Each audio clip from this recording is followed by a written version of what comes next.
अब देखो ट्यूबरक्लोसिस में हमने टीबीसी तो देख ली, अब कौन सा टेस्ट करा सकते हैं, जैसे मॉन्टूक टेस्ट करा सकते हैं, यानी कि जो ट्यूबरक्लोसिस का पेशेंट है। तो थोड़ा सा इसका इंट्रोडक्शन देख लो, यानी कि जो मॉन्टूक टेस्ट हम कराते हैं वो ट्यूबरक्लोसिस का पता लगाने के लिए हम कराते हैं, ठीक है। एक दूसरा, इसमें होता क्या है, यानी कि जो मॉन्टूक टेस्ट कराते हैं, इसमें टीबी का एंटीजन होता है, यानी कि इंजेक्शन फॉर्म में हम इंजेक्ट करते हैं बॉडी में। तो क्या होता है, टीबी जो बैक्टीरिया है उसकी सतह पे क्या होता है, एक एंटीजन होता है जिसको पीपीडी बोलते हैं, यानी कि प्यूरिफाइड प्रोटीन डेरिवेटिव, ठीक है। तो क्या मटेरियल यूज करेंगे हम, जैसे पीपीडी यूज करेंगे, यानी कि प्यूरिफाइड प्रोटीन डेरिवेटिव से इसकी मात्रा कितनी होगी, यानी कि 5 TU, यानी कि ट्यूबरक्लिन यूनिट्स, यानी कि इस एंटीजन को हम क्या बोलते हैं, ट्यूबरक्लिन भी बोलते हैं, ठीक है।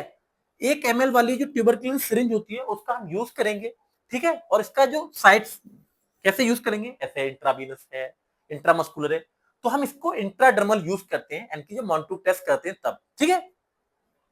अगर मैं साइट की बात करूं तो क्या होता है, लेफ्ट फोर आर्म में होता है ये, वेंट्रल सरफेस पे के, ठीक।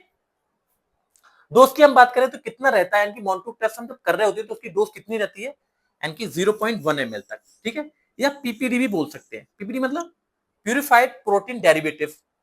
तो या तो 0.1 ml ले ले या 5 TU, यानी कि ट्यूबरक्लिन यूनिट, ठीक। टेक्निक क्या रहती है, जैसे एक समझने के तौर पर हम समझ सकते हैं, जैसे मान लो ये मैंने हाथ बना रखा है, ठीक है। तो मैंने उसको इंट्राडर्मल इंजेक्शन को यूज किया, सपोज मान लो ऐसे ये एक, ठीक है। तो उसके चारों तरफ मैं क्या करूंगा, एक निशान सा बना दूंगा पेन से, ठीक है।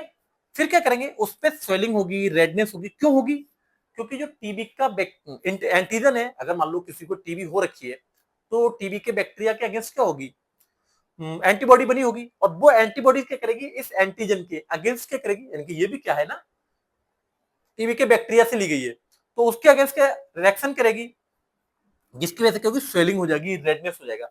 तो इसको ही हम नाप लेते हैं। अगर मान लो ये साइज क्या है, अगर 10 से ज्यादा आता है, ठीक है, तो हो सकता है कि उसको टीबी है।